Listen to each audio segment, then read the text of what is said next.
আসসালামু আলাইকুম। বাংলা সংবাদে আপনাদের সবাইকে স্বাগত জানাচ্ছি। আমি ফিরোজ তোহা। শুরুতেই বিআরবি কেবলস সংবাদ শিরোনাম।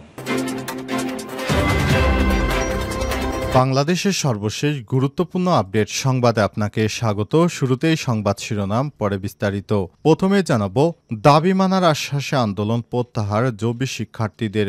দাবি মানার আশ্বাসে আন্দোলন প্রত্যাহার করেছে জগন্নাথ বিশ্ববিদ্যালয়ের জবি শিক্ষার্থীরা। আজ রাতে সরকারের আশ্বাসের পরিপ্রেক্ষিতে আন্দোলন প্রত্যাহার করেছে শিক্ষার্থীরা। আন্দোলনরত শিক্ষার্থীরা জানিয়েছে, সরকার শিক্ষার্থীদের স্বার্থ রক্ষা এবং বিশ্ববিদ্যালয়ের কাঙ্ক্ষিত সংস্কারের দাবিতে আন্দোলন শুরু করেছিলেন। সংশ্লিষ্ট কর্তৃপক্ষ শিক্ষার্থীদের দাবিগুলো যৌক্তিক বুঝতে পেরেছে এবং তা দ্রুত সময়ের মধ্যে বাস্তবায়নের আশ্বাস দিয়েছে। এই আশ্বাসকে সম্মান জানিয়ে শিক্ষার্থীরা শান্তিপূর্ণভাবে আন্দোলন প্রত্যাহার করেছে। পারমাণবিক অস্ত্রের নিরাপত্তা নিশ্চিতে ভারতকে পাকিস্তানের বার্তা। ভারতের পারমাণবিক ব্ল্যাক মার্কেট এবং বারবার পারমাণবিক পদার্থ চুরি ও অবৈধ পাচারের বিষয়ে আন্তর্জাতিক পারমাণবিক শক্তি সংস্থা IAEA তদন্তের আহ্বান জানিয়েছে পাকিস্তান। এছাড়াও এই সংক্রান্ত নিরাপত্তা ঘাটতির বিষয়টিও সামনে এনেছে দেশটি। পাশাপাশি পারমাণবিক অস্ত্রগুলোর ভাণ্ডারেরও নিরাপত্তা নিশ্চিত করতে ভারতের প্রতি আহ্বান জানিয়েছে পাকিস্তান। আজ পাকিস্তানের সংবাদ মাধ্যম দ্য ডনের এক প্রতিবেদনে এই তথ্য নিশ্চিত করা হয়েছে। এরপর পাকিস্তানকে কোণঠাসা করতে দক্ষিণ এশিয়ায় মিত্র বাড়াচ্ছে ভারত। ভারত ও পাকিস্তান দ্বন্দ্ব নতুন কিছু নয়। যুদ্ধবিরতির পর দুই দেশের মধ্যে উত্তেজনা প্রশমিত হয়নি, বরং সময়ের সঙ্গে তা আরও কৌশলী রূপ নিচ্ছে। প্রেক্ষাপট যখন এই দক্ষিণ এশিয়ায় কূটনৈতিক মিত্রতা জোরদারের মাধ্যমে পাকিস্তানকে নতুন চাপে রাখতে চায় ভারত। এদিকে যুক্তরাজ্যের সাবেক সামরিক ঘাঁটিতে আগুন, নিহত ৩। যুক্তরাজ্যের একটি সাবেক সামরিক ঘাঁটিতে আগুনে ৩ জন নিহত হয়েছে। নিহতদের মধ্যে ২ জন অগ্নি নির্বাপক কর্মী এবং একজন বেসামরিক নাগরিক। আজ অক্সফোর্ডের কাছে বাইসেস্টারে সাবেক রয়্যাল এয়ার ফোর্স ঘাঁটিতে একটি বড় গুদামে এই অগ্নিকাণ্ডের ঘটনা ঘটে বলে জানিয়েছে দেশটির কর্মকর্তারা। এবারে জানাবো, টিকটকে লাইভের সময় তরুণীকে গুলি করে হত্যা। মেক্সিকোয় টিকটক লাইভ করার সময় এক ভ্যালেরিয়া মার্কোইস নামে 23 বছর বয়সী এক তরুণীকে গুলি করে হত্যা করা হয়েছে। আজ দেশটির জাপোপান শহরে একটি বিউটি পার্লারে এই ঘটনা ঘটে। ইনস্টাগ্রাম ও টিকটকে তার প্রায় 2 লক্ষ অনুসারী রয়েছে। দাবি মানার আশ্বাসে আন্দোলন প্রত্যাহার জবি শিক্ষার্থীদের। দাবি মানার আশ্বাসে আন্দোলন প্রত্যাহার করেছে জগন্নাথ বিশ্ববিদ্যালয়ের জবি শিক্ষার্থীরা। আজ রাতে সরকারের আশ্বাসের পরিপ্রেক্ষিতে আন্দোলন প্রত্যাহার করেছে শিক্ষার্থীরা। আন্দোলনরত শিক্ষার্থীরা জানিয়েছে, সরকার শিক্ষার্থীদের স্বার্থ রক্ষা এবং বিশ্ববিদ্যালয়ের কাঙ্ক্ষিত সংস্কারের দাবিতে আন্দোলন শুরু করেছিলেন। সংশ্লিষ্ট কর্তৃপক্ষ শিক্ষার্থীদের দাবিগুলো যৌক্তিক বুঝতে পেরেছে এবং তা দ্রুত সময়ের মধ্যে বাস্তবায়নের আশ্বাস দিয়েছে। এই আশ্বাসকে সম্মান জানিয়ে শিক্ষার্থীরা শান্তিপূর্ণভাবে আন্দোলন প্রত্যাহার করেছে। এর আগে সন্ধ্যা 7:30টায় জবি উপাচার্য অধ্যাপক ডক্টর রেজাউল করিম বলেছেন, আমাদের শিক্ষার্থীদের দাবি বাস্তবায়নের সিদ্ধান্ত গৃহীত হয়েছে। ইউজিসি চেয়ারম্যান অধ্যাপক ডক্টর SM ফাইজ বলেছেন, আমরা সারাদিন এটা নিয়ে কাজ করেছি। ইউজিসি একটি পরিবার হিসেবে সবাই মিলে সমাধান করতে পারবো। আমরা প্রতিশ্রুতি দিচ্ছি একই সঙ্গে বসে সব সমস্যা সমাধান করা হবে। আপনাদের সব দাবি বাস্তবায়নে আমরা কাজ করছি। এ সময় ইউজিসি চেয়ারম্যান দাবি আদায়ের জন্য গণ অনশনে অংশ নেওয়া শিক্ষার্থীদের পানি পান করে অনশন ভাঙান। বেশ কয়েকদিন ধরে জগন্নাথ বিশ্ববিদ্যালয়ের শিক্ষার্থীরা গণ অনশনে বসেছিলেন। তারা অন্তর্বর্তীকালীন সরকারের কাছে তাদের বিদ্যালয়ের জন্য বাজেট 308 কোটি থেকে যেন কোনো কাটছাঁট করা না হয়, এই বিষয়টি নিয়ে তারা সরকারকে চাপ দিয়ে যাচ্ছিল।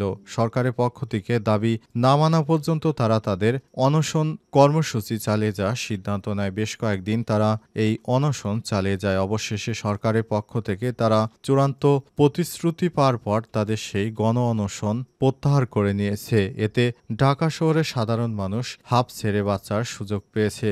সম্প্রতি দেশে যে ধরনের আন্দোলন সংগ্রাম শুরু হয়েছে, তাতে করে যারা সাধারণ মানুষ রয়েছেন সেসব মানুষজন এখন পড়েছে বিপাকে। তারা সহজে অফিস বা নিজের কর্মস্থলে যেতে পারছে না। প্রতিদিনই ঢাকার বিভিন্ন জায়গায় গুরুত্বপূর্ণ পয়েন্টগুলোতে আন্দোলনের নামে বিশৃঙ্খলা চালিয়ে যাচ্ছে বিভিন্ন শ্রেণী ও পেশার মানুষজন। কিন্তু একজনের জন্য পুরো ঢাকার মানুষেরই এখন নানা রকম সমস্যার সৃষ্টি হচ্ছে। পারমাণবিক অস্ত্রের নিরাপত্তা নিশ্চিতে ভারতকে পাকিস্তানের বার্তা। ভারতের পারমাণবিক ব্ল্যাক মার্কেট এবং বারবার পারমাণবিক পদার্থ চুরি ও অবৈধ পাচারের বিষয়ে আন্তর্জাতিক পারমাণবিক শক্তি সংস্থা আইএ তদন্তের আহ্বান জানিয়েছে পাকিস্তান। এছাড়াও এ সংক্রান্ত নিরাপত্তা ঘাটতির বিষয়টিও সামনে এনেছে দেশটি। পাশাপাশি পারমাণবিক অস্ত্রভান্ডারের নিরাপত্তাও নিশ্চিত করতে ভারতের প্রতি আহ্বান জানিয়েছে পাকিস্তান। পাকিস্তানের সংবাদ মাধ্যম ডনের এক প্রতিবেদনে এই তথ্য নিশ্চিত করা হয়েছে।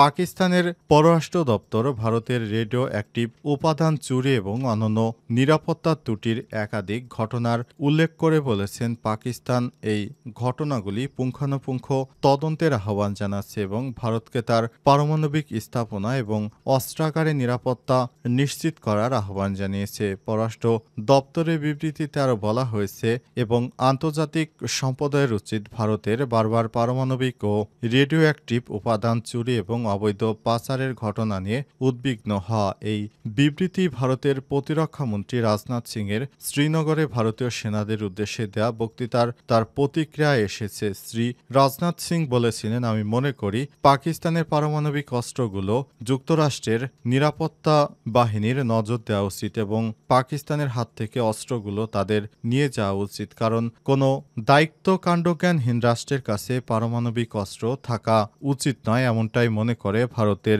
পরিপ্রেক্ষিতে পাকিস্তান এই আহ্বান জানিয়েছে।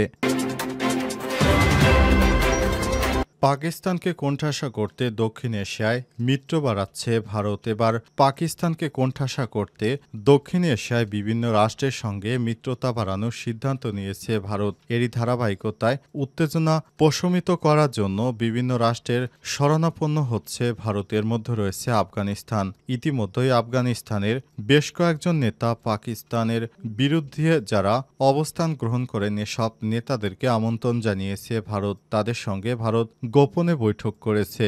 এছাড়াও বাংলাদেশসহ দক্ষিণ এশিয়ার আরও অন্যান্য রাষ্ট্রগুলির সঙ্গেও ভারত অনেকটা তাদের বন্ধুত্বপূর্ণ হাত বাড়িয়ে দিয়েছে, যাতে করে সবাই পাকিস্তানের বিরোধিতা করে এবং ভারতের বন্ধু হয়ে যায়। এই ধরনের কর্মকাণ্ড পরিচালিত করছে ভারত, যাতে করে ভবিষ্যতে আবার যুদ্ধ লাগলে সব সময় যেন পাকিস্তান যুদ্ধে হেরে যায়। এজন্য হিন্দুত্ববাদীরা নতুন করে এক চক্রান্ত শুরু করেছে। বিশেষ করে আফগানিস্তানকে ভারত হাত করতে চায়। এই মুসলিম রাষ্ট্রটি সবসময় পাকিস্তানিদের বিরুদ্ধে তাদের বর্ডারে যুদ্ধ পরিচালিত করে আসছে। ইতিমধ্যেই আফগানিস্তান এবং পাকিস্তান সীমান্তে ভারতের সন্ত্রাসীরা অনেক সময় পাকিস্তানের অভ্যন্তরে ঢুকে পড়ে এবং সেখানে পাকিস্তানের সেনাবাহিনীদের লক্ষ্য করে তারা এর আগেও বেশ কয়েকটি হামলা চালিয়েছে। নতুন করে ভারত এই ধরনের সংঘাতকে পাকিস্তানে যেন বিশৃঙ্খল পরিস্থিতি সৃষ্টি হয়, এজন্য তারা নতুন নতুন চক্রান্ত বের করছে। এর মধ্যে আফগানিস্তান এবং এছাড়াও আরও রয়েছে ইরানের ওই অঞ্চলগুলি। ওই সব এলাকাগুলোতে তারা নতুন করে নানা রকম সমস্যার সৃষ্টি করছে, যাতে করে পাকিস্তান রাষ্ট্রটিকে ভেঙে ফেলা যায়। একবার যদি পাকিস্তান রাষ্ট্রকে ভেঙে ফেলা যায়, তাহলে পাকিস্তান কখনোই ভারতের বিরুদ্ধে আর শক্তিশালী অবস্থান দেখাতে পারবে না। ভারত পাকিস্তানের সঙ্গে যুদ্ধে জিততে না পেরে এখন এই ধরনের চক্রান্তে মেতে উঠেছে। যুক্তরাজ্যের সাবেক সামরিক ঘাঁটিতে আগুন, নিহত ৩। যুক্তরাজ্যের একটি সাবেক সামরিক ঘাঁটিতে আগুনে ৩ জন নিহত হয়েছে। নিহতদের মধ্যে ২ জন অগ্নি নির্বাপক কর্মী এবং একজন বেসামরিক নাগরিক রয়েছেন। আজ অক্সফোর্ডের কাছে বাইস্টাটারে সাবেক রয়্যাল এয়ারফোর্স ঘাঁটিতে একটি বড় গুদামে এই অগ্নিকাণ্ডের ঘটনা ঘটে বলে জানিয়েছে দেশটির কর্মকর্তারা জানিয়েছেন, বিমান ও মোটর স্পোর্টসের ইতিহাস স্মরণে ব্যবহৃত একটি সাবেক সাবেক ব্রিটিশ সামরিক ঘাঁটিতে অগ্নিকাণ্ডে 2 জন দমকল কর্মী এবং একজন বেসামরিক লোক নিহত হয়েছে। কর্মকর্তারা জানিয়েছেন, অগ্নিকাণ্ডে বিশাল ধোঁয়ার কুণ্ডলী কয়েক মাইল দূর থেকে দেখা গিয়েছে। বিস্ফোরণের শব্দ শুনতে পেয়েছিলেন প্রত্যক্ষদর্শীরা। ভয়াবহ অগ্নিকাণ্ডের ঘটনায় প্রধানমন্ত্রী কেয়ার স্টারমার তার টুইটার পোস্টে জানিয়েছেন, আমাদের অগ্নি নির্বাপন কর্মীদের সাহসিকতা আশ্চর্যজনক। আশা করি যারা হাসপাতালে আছেন তারা সম্পূর্ণ ও দ্রুত সুস্থ হয়ে উঠবেন। অক্সফোর্ড কাউন্টি কাউন্সিল জানিয়েছে, অগ্নিকাণ্ডে গুরুতর আহত আরও 2 জন অগ্নি নির্বাপক কর্মীকে হাসপাতালে ভর্তি করা হয়েছে। অক্সফোর্ড কাউন্টি কাউন্সিল জানিয়েছে, আরও 2 জন অগ্নি নির্বাপক কর্মী গুরুতর আহত অবস্থায় হাসপাতালে রয়েছে। তাদের অবস্থা খুবই গুরুতর, তাদেরকে আইসিইউতে ভর্তি করা হয়েছে। ইন্টেনসিভ কেয়ার অফ ইউনিট আইসিইউতে রয়েছেন সেই 2 জন অগ্নি নির্বাপক কর্মী।